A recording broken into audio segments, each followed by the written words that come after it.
Hi everybody, welcome to the 4 to 5. You've got Chad, Eric, Lauren, and Monique today. Hey everybody, happy Tuesday. Thanks for watching us on air, Fire Stick, Roku, and the News 2 app. Hey, coming up in this half hour, we're talking about favorite theme parks. So in the Facebook comments, let us know your favorite theme park, and we might be sharing it coming up a little bit later. We're also going to check from Monique on that forecast. First today, we are seeing some new video of a huge fight during Dudley's football game Friday night. You can see the chaotic scene involving lots of people. Greensboro police say there were multiple clusters of fighting. Officers tried to get the situation under control and eventually used pepper spray to stop it. The game was called off as a result of the fight. GPT and Guilford County school leaders sat down today to talk about this incident.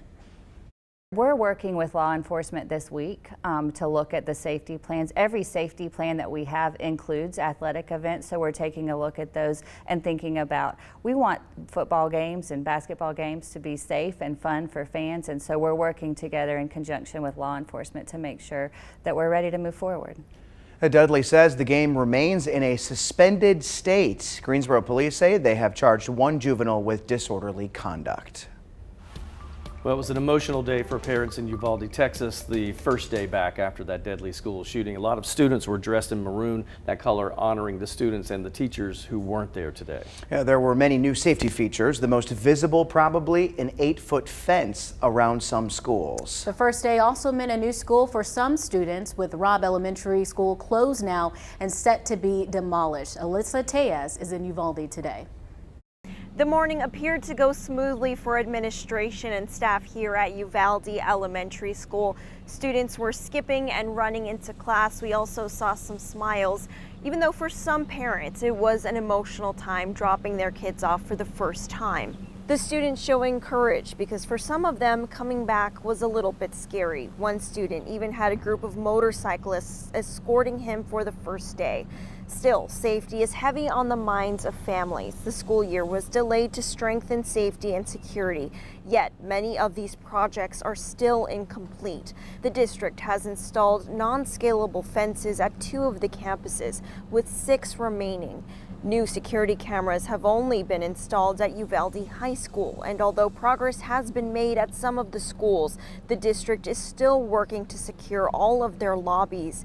33 DPS troopers are set to be on all campuses throughout the year. Still, parents and children are worried that security measures in place will not protect them. You know, a lot of parents are so concerned and they're angry. They're angry that they don't feel that they've gotten the kind of accountability that they deserve, and I agree with them. Some families had the option of doing virtual learning this school year, although the deadline for that was last week. Right now, it's unclear how many students are attending class in person.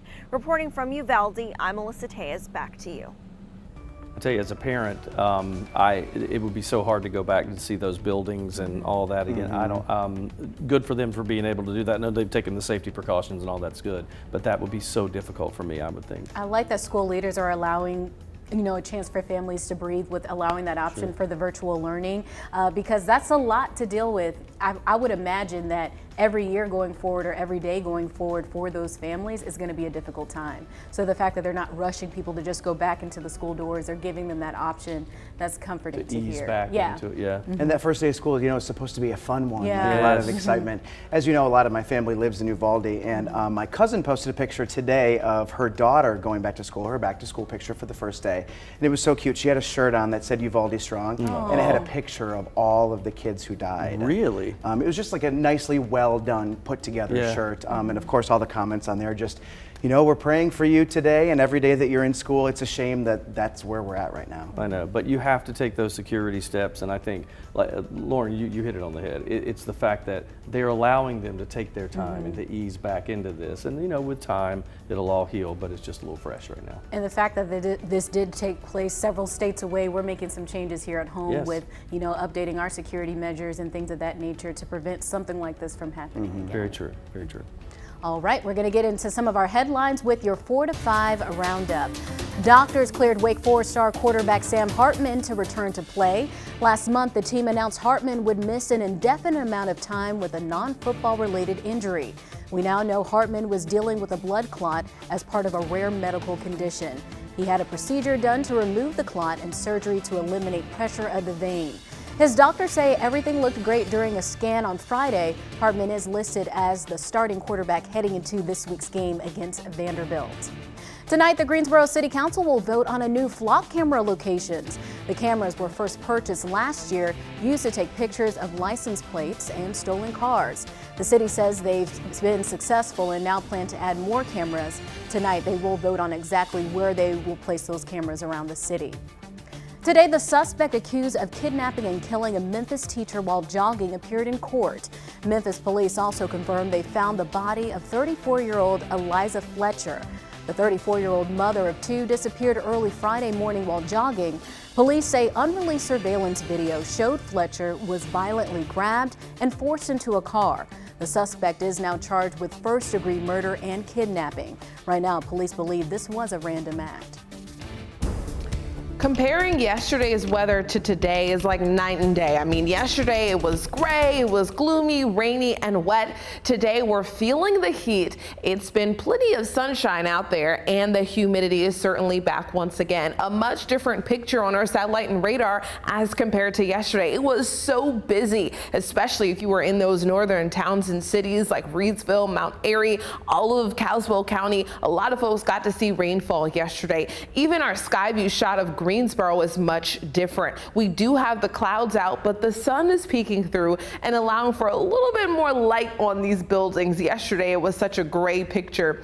The current temperature in Greensboro is 86 degrees, upwards of 10 to 15 degrees warmer than a lot of the cities around the central Piedmont as compared to yesterday. The dew point temperature is sitting at 70 degrees. You cannot ignore the humidity. When you walk outside, it smacks you. It is a humid day for sure across the entire central Piedmont. Everyone having dew points reading in those uncomfortable ranges, those upper 60s or maybe even 70s.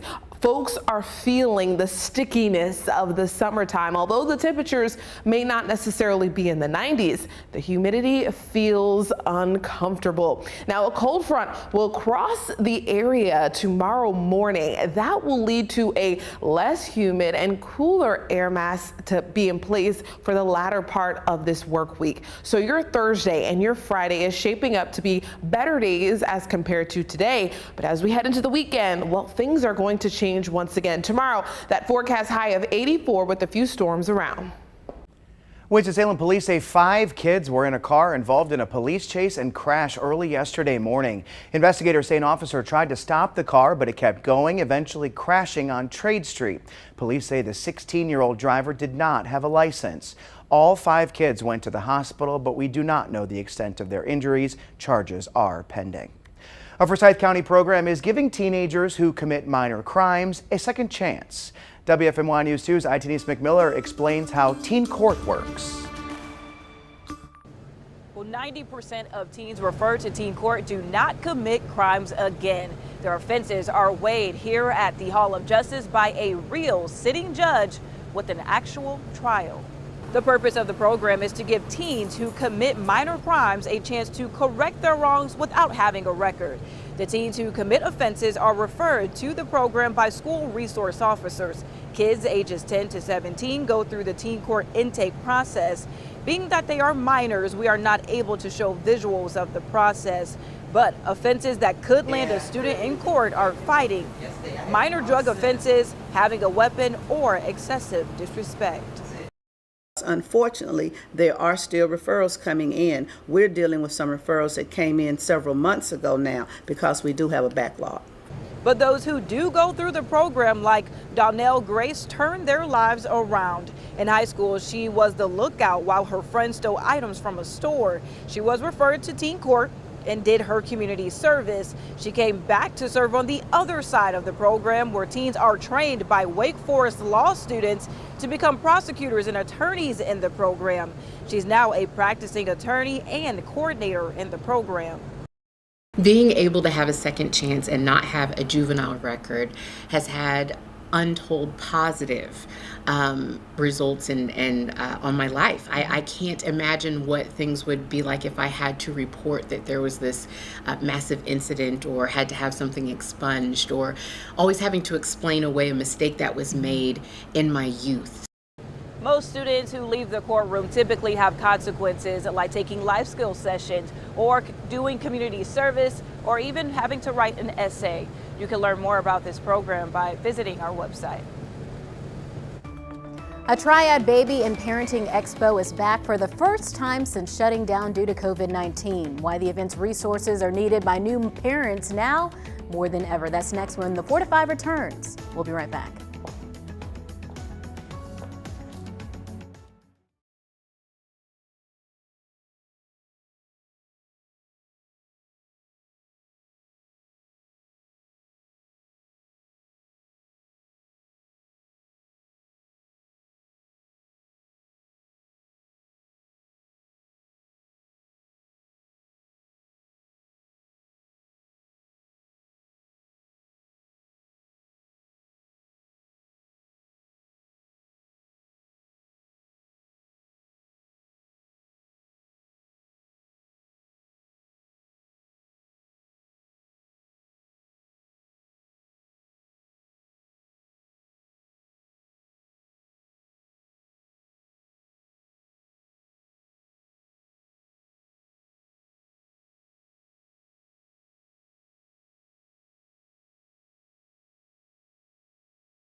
COVID-19 has presented many challenges for new parents and pregnant mothers. Studies show roughly 41% of parents reported that their youngest child missed routine medical visits due to the ongoing pandemic. A Winston-Salem Pregnancy, Baby and Parenting Expo hopes to bridge the gap by providing resources to Triad families. Becky Hell is the owner of Piedmont Doulas, a local business that offers doula and childbirth education. Since 2015, her company has held its annual Pregnant in the Piedmont Expo, but canceled the last 2 years due to the COVID-19 pandemic. She says the event is back this month with an emphasis on community. We've had some of our clients who've had 2 babies in pandemic times. So they've missed out on community. They've missed out on stroller exercise classes or the yoga classes or going to maybe in-person pediatric appointments. They're doing them through Zoom. So this is a way to meet more people one-on-one in person and also to find those community resources that you can start to get back to in person.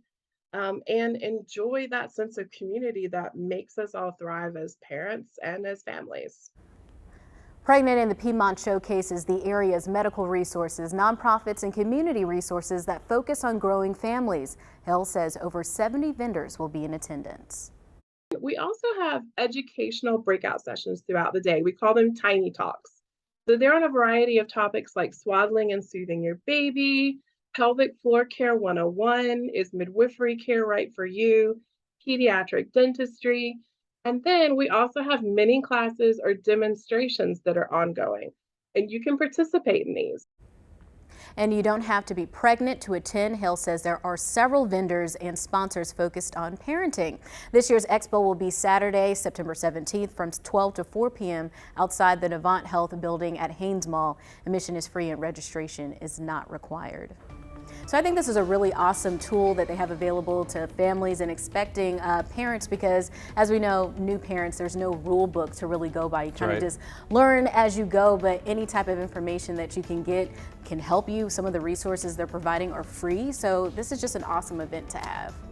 And you said it, new parents? Yeah. I don't care how much you babysat. Yeah. I don't care. You have so many questions when you have that first kid, or in my case, first kids, because my first go around was twins.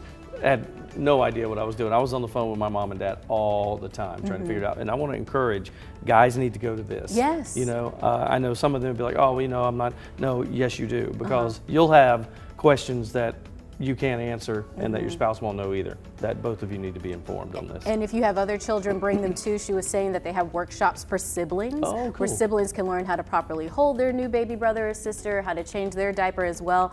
I think they're calling it like the sibling space or sibling corner, but there's so many different resources that are going to help families. We did something like that, a little class where Tyler got to learn how to hold Drew when he was only 3. So he learned. Yeah, it's very good. Well, if you're interested in this event, we'll have all the resources on our website.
Fall is less than 2 weeks away. We're not quite there yet. It certainly doesn't feel like it outside today. So I asked you on my Facebook page, describe today's weather in just one word. Ramona Miller simply says, nice. Daryl Woods, outstanding. Edward Schmidt, sticky. TL Poole says relaxing. And then Curtis Allred wrote, hot. So Monique, one sign summer is winding down is the end of the 90-degree temperatures. Are we there just yet? Well, I can't confidently say yes. We never use absolutes in meteorology unless it's happening now. Like I can't say it's 100% chance of rain unless it's raining right now. But what I can say is we are trending away from the 90s. This is a look at the past couple of years as to when the last day was that we reach 90. In 2021, the last 90-degree day was on August 30th. Now in 2020, the last day was September 3rd, and in 2019, it was October 4th. On average, the last 90-degree day at PTI is recorded on September 10th.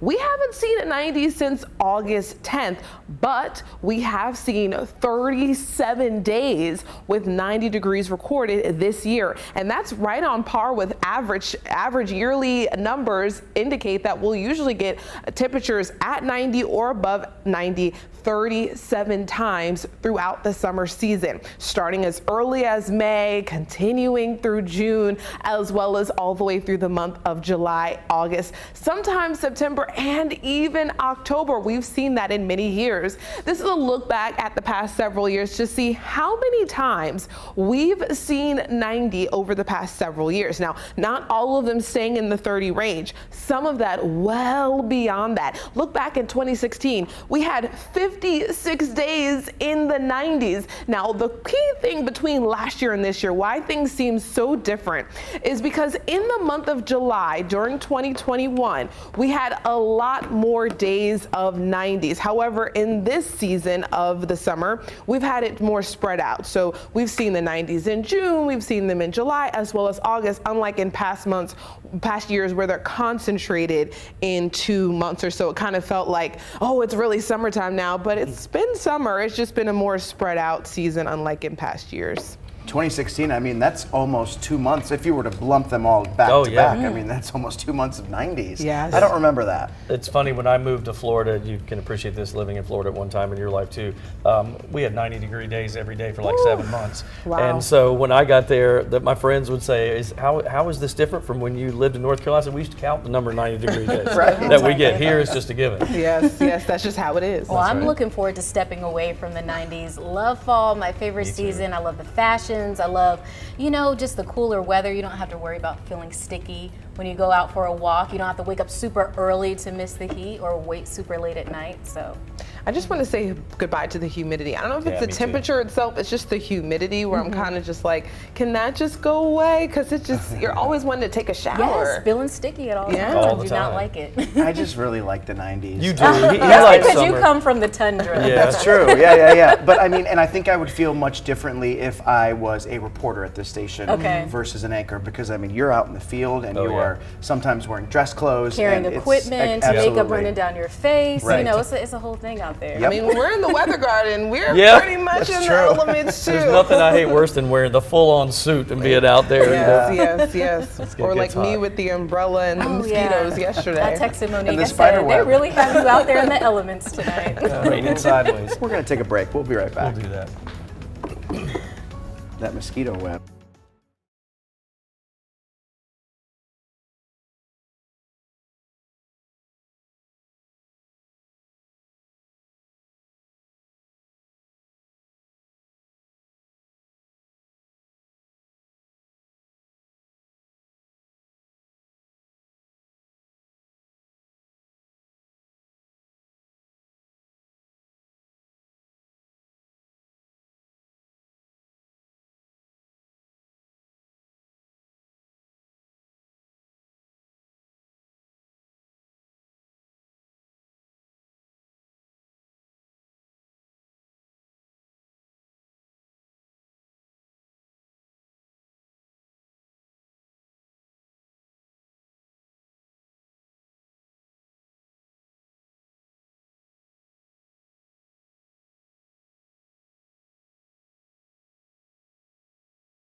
All right, check out this view. A front row seat on one of the tallest and fastest roller coasters. Oh, no, thank you.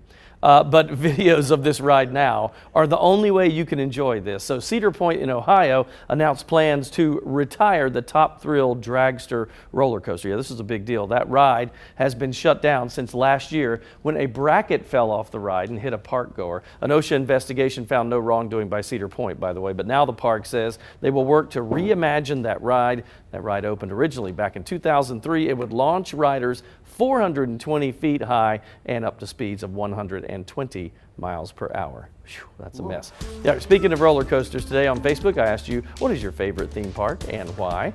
And you guys did not disappoint here. Melita said Busch Gardens, just love the roller coasters. Martha said Disney World, it has something to offer for all ages. I've been 6 times, would love to go back again. Frank Passarelli says Dollywood just because of Dolly. That's all he has to say.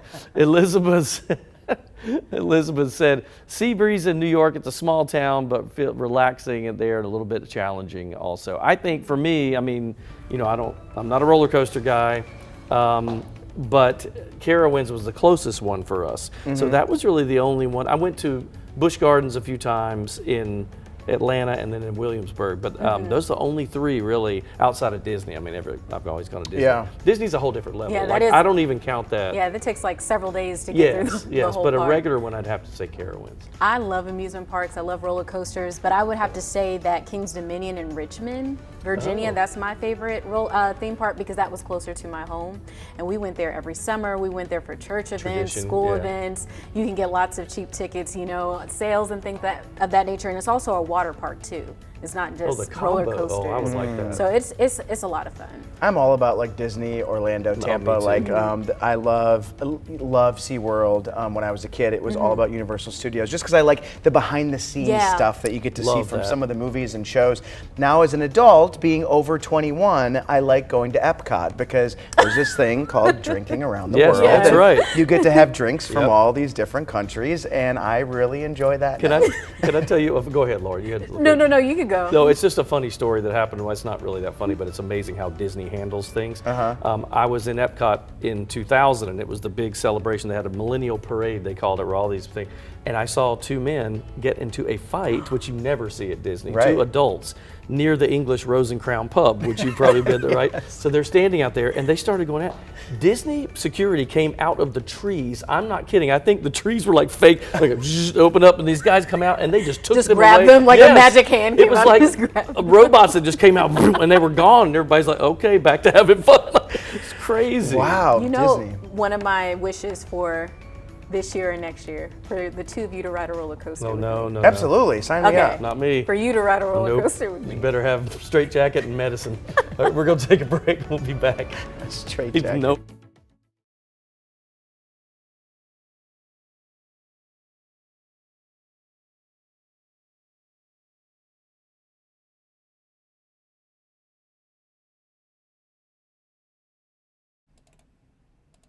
Mic check 1 2 3 4 5. Can you hear me okay? Mic check 1 2 3 4 5.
Welcome back, everybody. I'm Lauren Coleman here with Monique Robinson. We got Eric Chilton and Chad Silver holding it down today. It's always like the Mickey Mouse Club to me. Yeah, We it all is. introduce ourselves. Thanks for watching us, of course, right here on WFMI News 2 on air and online, and also Fire Stick, Roku, and our WFMI News 2 app. And this half hour, we're going to be talking about calendars. Do you prefer a paper calendar or a digital one like on your phone? Let us know in the comments. We're going to be hearing from some folks here coming up in just a little bit, and we will be talking about that very soon. Yes. All right, first up today, health experts, they are hopeful that updated COVID-19 vaccines will help stop the current strain of the virus as we approach the winter cold months. Right now, the CDC reports about 4,500 hospitalizations and 375 COVID-related deaths each day. Dan Lieberman reports. With the rollout of the new bivalent COVID vaccines now underway, the White House COVID-19 response team has a message for Americans 12 and older. Get your updated COVID-19 shot as soon as you are eligible. Federal officials say by the end of this week, 90% of Americans will be within a 5-mile radius of the new reformulated vaccines, which combine parts of the original vaccine with components that target Omicron subvariants BA4 and BA5. Those strains account for 99% of the circulating virus. For the first time since December of 2020, these vaccines, our vaccines, have caught up with the virus. Health experts say, barring a major curveball, it looks like we'll eventually treat COVID like the flu, with a vaccine each year matched to the strains in circulation. For a large majority of Americans, we are moving to a point where a single annual COVID shot should provide a high degree of protection against serious illness all year. High-risk Americans, including the elderly, may continue to need more frequent vaccinations. Officials are also calling on Congress for more funding. We are trying to constantly stay ahead of this. We're trying to be able to look around the corner.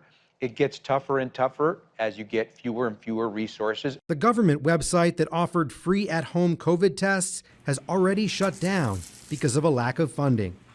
Dan Lieberman, CBS News, New York. And when it comes to new boosters for kids, experts say the new vaccines will likely be available for children under 12 this fall.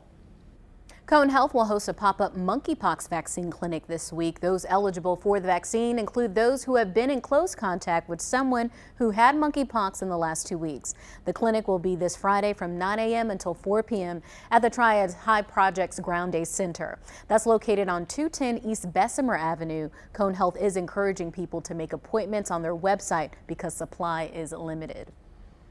All right, let's get to your 4 to 5 roundup now. First up today, the family of Hetty Dawkins has released funeral plans. The 81-year-old, as you know, she had severe dementia and she died after wandering away from her High Point home. Thousands helped search in the week before her body was found. Dawkins' funeral will be this Saturday at Gethsemane Baptist Church in High Point. The visitation is from 11 to 1 with the funeral service starting at 1. The Greensboro Science Center says its green anaconda has died. Babaloo, also known as Babs, died from cancer over the weekend. Babs was 30 years old. Green anacondas usually lived only about 10 years in the wild, but around 30 while under human care. Country superstar and North Carolina native Luke Combs made it an unforgettable night for 2 young fans. Combs played 2 sold-out shows in Maine last weekend. Bo Fenderson and Tanner Hale were in the audience after some long hours doing chores. They stacked wood for 10 hours to earn enough to buy the tickets. They brought these signs sharing their story of hard work to the show, and Combs saw it. He chatted with them, gave them $140 in his pocket, and invited them backstage after the show. Gotta love that. I love when I'm at concerts and I see people with big signs kind of explaining how they got there, why they're there. It's just a really cool story. And you see so many celebrities that sometimes they'll call them up, let them sing with them or do all kinds of stuff. I love that. I mean, that's an awesome birthday, 12 years old, and to have something like that happen to you, that's something you'll never forget. And I don't know about you guys, but I used to have to cut wood when I was a kid, and I hated it. It's not so easy. Doing it 10 hours in Oh one my day, goodness. forget about it. They deserve tickets. Right, exactly. They And deserve a lot, yeah. Then some, yeah, that's exactly right. All right, let's see what's going on with our forecast. Monique? Well, a few downpours are expected tomorrow, but for the rest of today, we should be in an all clear for the most part. Maybe again a few stray showers and storms, but it should be a mostly dry rest of the night. A nice humidity break on the way for your Thursday and your Friday, and then we get another wet weekend again. Last weekend, we were dealing with the showers and storms, expecting another round of activity for your Saturday and Sunday once again. This radar looks really quiet as compared to yesterday. We had it completely blanketed in green, which was showing you the rainfall that the radar was picking up. We're not seeing that today. We do see some small downpours that are pushing in out of Allegheny County, some portions there just south of Mount Airy. And the futurecast kind of speaks to this overall dry pattern will be sticking with us for the rest of tonight. Again, a few stray showers and storms can pop up, but it's looking really dry, and we're going to still get to see some of that sunshine out. In fact, I do think tonight will be a good sunset. When you do have those few cumulus clouds still in the sky with the sun setting, it makes for gorgeous hues for tonight. Make sure to send in your photos. It's going to be a gorgeous shot. Wednesday, going into the start of the day, a few clouds around. By the afternoon, we could see a few showers and downpours. We're seeing that picked up on the radar, and then some of that coming in from the north with that cold front crossing early on in the day. That daytime heating leading to some showers and storms for the afternoon. And your Thursday looks so much drier, and so does your Friday. This week's forecast is very cool, especially for the weekend, with those clouds and showers around, temperatures staying in the 70s.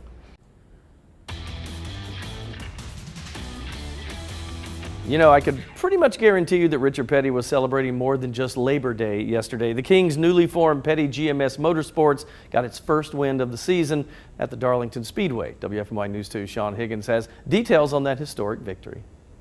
Yeah, Chilton Eric Jones delivered the 43 car's 200th victory this weekend at Darlington Raceway. Of course, we know the King is responsible for a majority of those victories, including the last victory for the 43 at Darlington, which was exactly 55 years before Jones won the checkered flag on Sunday. That's just the tip of the iceberg for the history-making win. We said earlier it was the first win for the Petty GMS formed before the start of this season. It also marks the first victory for the 43 car since 2014 when Eric Almirola won the Daytona 500. But wait, there's more. This race was actually part of the NASCAR postseason, and it's the first time a non-playoff driver won the opening race of the 10-race postseason.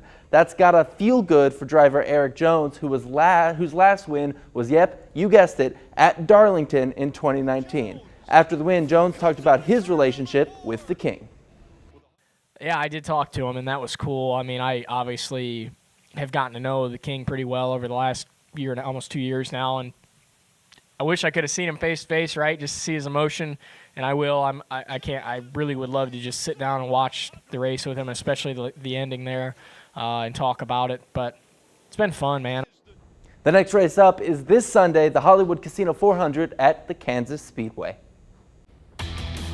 Sean, thank you. It is finally game week for the Carolina Panthers. It's like we've been waiting all year for this. They host the Cleveland Browns on Sunday at Bank of America. The team didn't live up to the hype last year, unfortunately. They missed the playoffs and dealt with a bunch of injuries. The Panthers have a lot to fix this year. Coach Matt Rule says there's one area he's really focused on. Well, I think offensively, I like our red zone plan.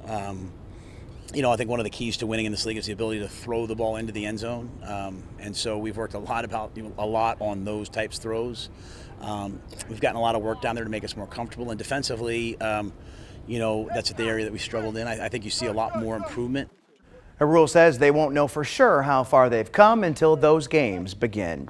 And you can catch the Panthers-Browns game right here on WFMY, your official station of the Carolina Panthers. Kickoff is set for 1 p.m. this Sunday. Follow us on air and online for updates throughout the week. Then stick with us for highlights after the game.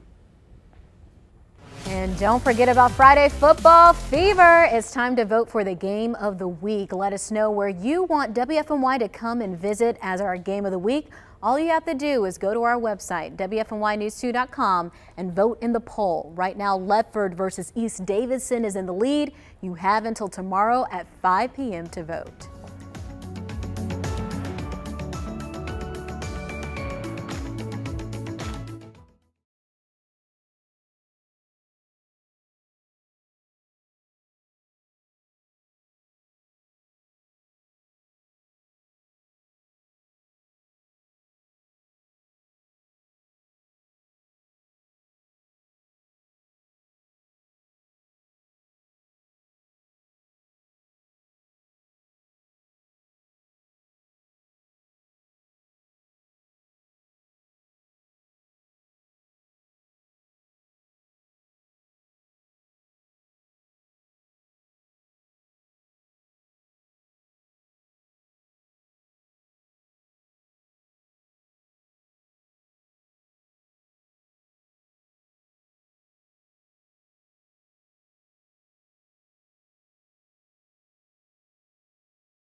Welcome back. It is time once again to get knee deep in my wealth of useless trivia. Yeah, this time we're going to cover everything from toiletries, sort of, we'll explain in a minute, to what roller coasters have to do with immoral behavior. I told you it was useless. Take a look. A lot of people love roller coasters, not me. Most of you do. Did you know roller coasters were actually invented to distract Americans from sin? That's right, hosiery businessman LaMarcus Thompson said, too many Americans are going to saloons and brothels, so he built the first roller coaster in the United States at Coney Island to give New Yorkers something good to do with their time. How about this one? It's impossible to hum while holding your nose. I know you want to try it, go ahead. The air has to escape through your nose and able to cause that tone to resonate, so you explode. How about this one? Three Musketeers candy bars in the 1930s originally came in 3 flavors, vanilla, chocolate, and strawberry. But then World War II rations made that too expensive, so they went down to just 1, and it stayed that way ever since. How about this one? Before toilet paper was invented, corn cobs were used. I have so many questions that I can't talk about on TV. Did you know there's a special kind of ant found in a 14-block area of New York City? Not kidding, they're called Manhattans. Manhattans. That's not a dad joke, it's the truth. Yeah, the Eiffel Tower, we think of Paris immediately, right? Did you know that Gustave Eiffel actually designed that for Barcelona, Spain? But the people in Spain said, nah, it's ugly, we don't want it. So they offered it to Paris, France. They took it, but as a temporary monument to the 1889 International Expo they were having there. I guess over time they just said, just leave it. There you go, useless trivia that will not help you in life, but will make you fun at parties. Now you know. I still can't get over the corn. The corn thing. So I sat there, and then we got into this big discussion in the newsroom, and people were going, is it corn when it's still soft, or is it the cob when it's hard? I'm like, please. Either those people were really tough, right, and we're just a bunch of wimps now. Because I feel like it would just like cut up your skin Scratch you, or yes. something, or if it was soft, you'd get mush on Well, you. and when Like, I feel like you would be dirtier. When I saw the trivia thing, it said before toilet paper, and I was thinking, oh, leaves or Right. something. Or washcloths or potato bidet. sacks or something. Right, not corn cobs. Sandpaper. Oh! It's just as bad. That's right. But the other one was the Eiffel Tower thing. I thought it was built for France, for Paris, but it was built for Spain. And when it got over there and they showed him the design, they go, we think that's ugly.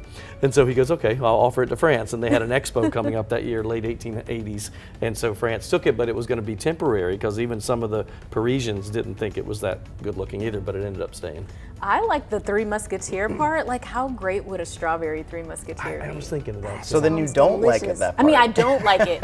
It made me had me thinking about strawberry. Yeah, I wonder why they never went back to it after. You would think it would be easy to do. Or they already had the machinery probably in place, but sugar I know was rationed during World War II, so they probably couldn't. Well, we could probably reach out to them on We social could. media. We could write something out because And they're say, always we heard. Yeah, coming out with Hashtag all limited three. edition things or something like that. It could take off and maybe they'll give us a cut. They probably would. They probably send us like 2 of them, 2 candy bars. And that's Split it 3 ways. Yep, have fun with that.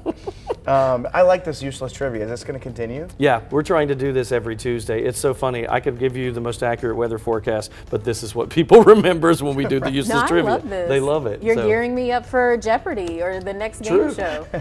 Now, when that corn cob question comes up, whoa. Yeah, What is corn on the cob? Ken. All right, we'll be back. We're going to be back. Maybe. Hippocam.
time is flying. There are less than 4 months left in the year. No matter how fast time goes by, keeping track of time with a calendar, it will always be the same. So I asked you on Facebook, which do you use, physical or digital calendars? Cheryl says, I'm still old school with a month at a glance desk calendar, but I also have some appointments in my iPhone calendar too.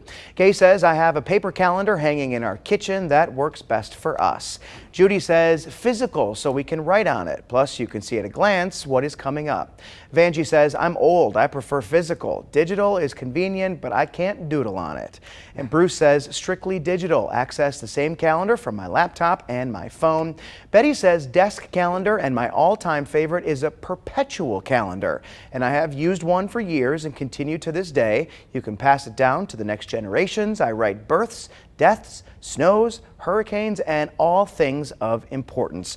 Eric and I had to go look up what a perpetual calendar was, and it sounds pretty interesting. It's like 14 years of calendars, and you're able to see, like for example, she says she writes like hurricanes and snowstorms on there, so you can almost compare the years when they happen. And I know that, I don't remember the number because it's this mathematical equation every 5 years, 6 years, or 11 years, I can't remember, where so let's say May 28th is a Tuesday that year, it will repeat and be on a Tuesday again in so many other years. So there are some people that keep copies of all those calendars and you just cycle them through. Wow. Yeah, when I was reading on it, it said a 14-year. Is that it, 14? Yep. So Okay. it makes sense, 7 days in a week, and if you multiply it by 2, I think it accounts for the leap years as well, but you have to do it for an even number of years. So is the calendar like this thick? Does each month get its own page? Does each year get its own page? No idea. If you know on Facebook, let us know. Yes, tell us. Take a picture of Perpetual it. calendar. So digital or paper for you? I am all paper all the time. Okay. The only thing I have digitally is my haircut, but that's because it's every 2 weeks and it comes up so quickly, so I have to have an alarm.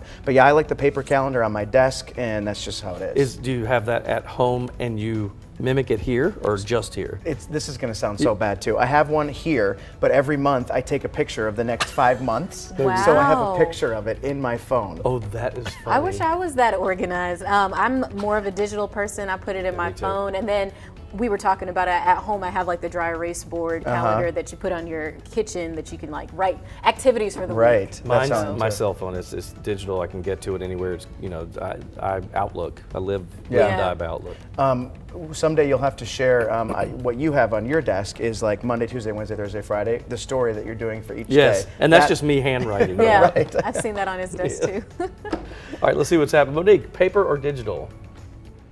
I like paper calendars. I think I'm still in school mode at times. I'm only a year out from graduating with my master's, so I'm still into the planner. So I always have to write things down and make a list and check things off. I do that with my calendars as well. Talking about the weather though, the tropics has not been a conversation for the past several months because there hasn't been too much happening, but now there is. We now keeping our eyes to 3 systems, all of which have no direct impacts to the U.S., but still keeping a close eye on them. Danielle looking really good, well to the northern portions of the Atlantic. We have Earl, and now what's coming together as a cluster of storms, a tropical wave that emerged off the west coast of Africa. Zooming in closer to Earl, we're seeing these very strong thunderstorms as it continues to swirl counterclockwise. This thing has been crawling over the past several days, still moving at a very low speed to the north at 5 miles per hour. The track of Earl continues to pull it north and well away from the U.S. coast, and as it continues to veer northward, it will become a major hurricane by the end of the week. Tomorrow, storm chances possible in the afternoon, temperatures in the 80s.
I've read that story a couple times.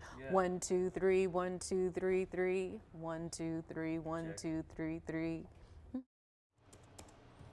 Hey there, 1, 2, 3, 4, 5, 6, 7. Was that a little Sia? 1, 2, 3, 1, 2, 3. A special master is generally a subordinate official appointed by.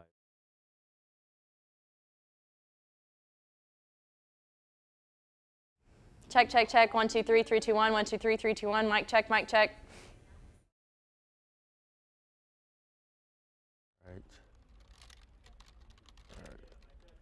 Mic check, Jalen. 1, 2, 3, 4, 5, 6, 7, 8, 9, 10. Can you hear me, Tom? Can you hear me, Tom? Can you hear me, Tom? 1, 2, 3, 4, 5, 6, 7, 8.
If I told you September is the best month of the year, you might say, wait, why?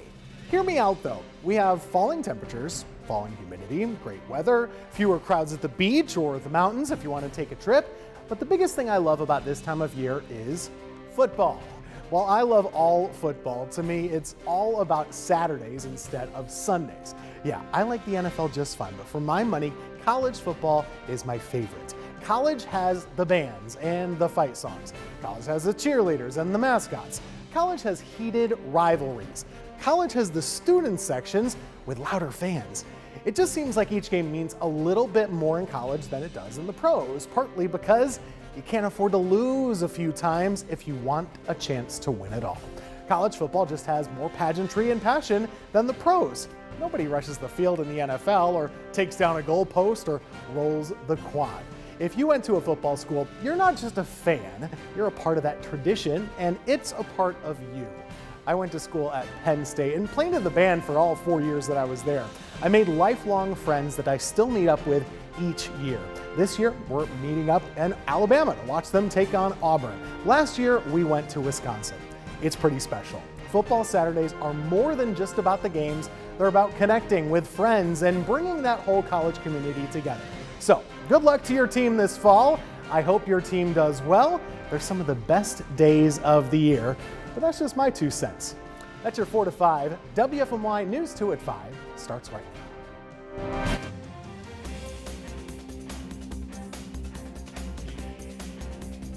This device could save countless lives in Guilford County. It's used as part of Project Lifesaver. Yeah, so this couple enrolled in the program and they say it's made a huge difference in their lives. WFMY News 2